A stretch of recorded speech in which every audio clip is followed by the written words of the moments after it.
یروشلم پر عیسائیوں کے قبضے کے بعد پوری مسلم دنیا پریشان تھی، لیکن خلیفہ اتنا کمزور تھا کہ کچھ نہ کر سکتا تھا۔ جلد ہی یروشلم پر قبضہ کرنے والے عیسائی فوج کو پورے یورپ کا سہارا مل گیا اور انہوں نے فلسطین، شام اور اردن کے علاقوں پر بھی قبضہ کر لیا، جہاں بے دریغ مسلمانوں کا قتل عام ہوا، عورتوں کی عصمت دری کی گئی اور قرابلس میں مسلمانوں کی اس عظیم لائبریری کو جلا دیا گیا جہاں فلسفہ اور سائنس کے موضوعات پر تقریباً 19 لاکھ کتابیں موجود تھیں۔ لیکن ہر عروج کا ایک دن زوال ہے، لہٰذا حالات نے اس وقت کروٹ لی جب سلطان صلاح الدین ایوبی مصر کے حاکم بنے۔ سن 1186 عیسوی میں عیسائیوں کی ایک فوجی جتھے نے رچنالڈ کی رہنمائی میں مدینہ پر قبضے کی غرض سے حجاز مقدس پر حملہ کر دیا، لہٰذا صلاح الدین ایک لشکر لے کر فوراً رچنالڈ کے ٹاپو میں نکلا اور حطیم کے مقام پر دونوں آمنے سامنے ہو گئے، لہٰذا 1187 عیسوی کو حطیم کے اس مقام پر تاریخ کی ایک خوفناک جنگ لڑی گئی، جس میں سلطان نے دشمن کے لشکر پر ایسا آتشگیر مادہ ڈلوایا کہ زمین پر آگ بھڑک اٹھی۔ نتیجہ یہ ہوا کہ 20,000 عیسائی ہلاک ہوئے اور اتنے ہی قیدی بنا لیے گئے۔ رچنالڈ گرفتار ہوا اور سلطان نے اپنے ہاتھ سے اس کا سر قلم کر دیا۔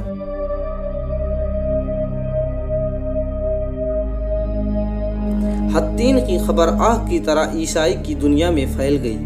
پورے یورپ میں صلاح الدین کی خوف بیٹھ گیا، جس نے مٹھی بھر لشکر کے ذریعے 60,000 عیسائیوں کو دھول چٹا دیا تھا۔ حطین کی فتح کے بعد سلطان نے بیت المقدس کی طرف رخ کیا اور ایک ہفتوں تک خونریز جنگ کے بعد عیسائیوں نے ہتھیار ڈال دیے۔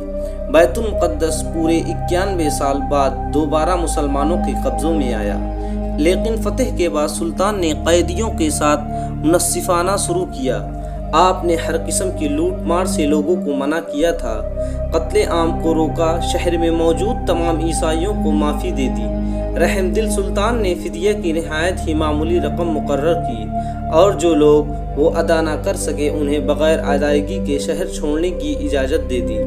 سلطان نے جس طرح عیسائیوں اور یہودیوں سے برتاؤ کیا تھا، اس سے اس نے مغرب کے لوگوں کے دل جیت لیے، لیکن یورپ کی صلیبی حاکموں کو یہ شکست منظور نہ تھی، لہٰذا انہوں نے لڑائی کی تیاریاں شروع کر دی۔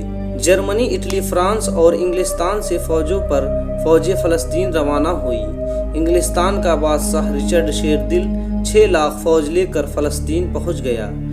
مشرق دنیا نے اس سے پہلے اس قدر لاتعداد فوج ابھی تک فراہم نہ کی تھی۔ یہ عظیم الشان فوج عکا کے بندرگاہ پر کھڑا تھا۔ انہوں نے عکا کو فتح کر لیا۔ عکا کے فتح کے بعد صلیبیوں نے فلسطین کے بندرگاہ اسقلان کا رخ کیا، جہاں سلطان صلاح الدین ایوبی سے ان کا 12 مرتبہ مقابلہ ہوا۔ اس مقابلے میں سلطان نے جواں مردی اور بہادری کی مثالیں پیش کی، لیکن چونکہ کسی بھی مسلمان حکومت یا خاص کر خلیفہ بغداد سے کوئی مدد نہ پہنچی، لہٰذا سلطان کو پیچھے ہٹنا پڑا۔ اس دوران سلطان نے بیت المقدس کی تیاریاں مکمل کی، چونکہ اب صلیبیوں کا اگلا نشانہ بیت المقدس تھا۔ 1190 عیسوی میں تیسری صلیبی جنگ کا آغاز ہوا، جس میں سلطان کی مختصر سی لشکر نے یورپ کی عظیم فوج کا بڑی جرأت مندی سے مقابلہ کیا۔ جب فتح کی کوئی امید باقی نہ رہی تو صلیبیوں نے آخرکار صلح کی درخواست کی۔ مورخین نے لکھا ہے کہ جنگ کے دوران بادشاہ رچرڈ شیردل اور سلطان صلاح الدین کا آمنا سامنا ہوا تو سلطان کے ایک ہی وار سے رچرڈ کا گھوڑا گر پڑا اور وہ مر گیا۔ رچرڈ بے بسی کی حالت میں کھڑا تھا۔ سلطان چاہتا تو ایک ہی بار میں اس کا کام تمام کر سکتا تھا، لیکن سلطان کی اعلیٰ ظرفی تھی کہ ایک بے بس پر ہاتھ اٹھانا اسے گوارا نہ کیا۔ اس نے اپنے سپاہی کو حکم دیا کہ بادشاہ کی خاطر ایک گھوڑا لایا جائے تاکہ وہ گھوڑے پر بیٹھ کر مقابلہ کرے۔ سلطان کی اس فیاضی اور رحم دلی سے رچرڈ اتنا متاثر ہوا کہ اس نے لڑنے سے انکار کر دیا، لہٰذا رچرڈ اور صلاح الدین کے درمیان معاہدہ طے ہوا کہ جس کے مطابق بیت المقدس مسلمانوں کے قبضوں میں رہے گا۔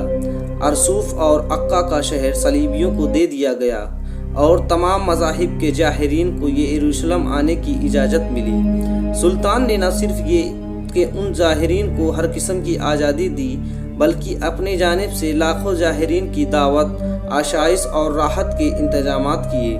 سلطان کا غیر مسلموں سے یہ سلوک عین اسلامی تعلیمات کے مطابق تھا۔ اپنی تمام تر فتوحات اور سلطنت کے باوجود صلاح الدین انتہائی سادگی اور فقر کی زندگی گزاری۔ 5 امیر ترین سلطنت یعنی شام، ایران، مصر، حجاز اور یمن کا مالک ہونے کے باوجود ان کا اپنا کوئی گھر نہیں تھا۔ پوری زندگی عام سپاہیوں سا لباس پہنا، جو حد کا یہ عالم تھا کہ ان کے پاس کوئی زمین یا جائیداد تک نہ تھی۔ پوری زندگی حج کی تمنا کو کاٹ دی، مگر مالی تنگی اور غربت نے آپ کو اتنا موقع تک نہ دیا کہ بیت اللہ تک کا سفر کر پائیں۔ سن 1193 عیسوی میں 55 سال کی عمر میں آپ کی وفات ہوئی۔ وفات کے بعد آپ کے گھر سے صرف 47 درہم برآمد ہوئے، جس رقم سے ان کی تدفین تک نہ ہو سکتی تھی۔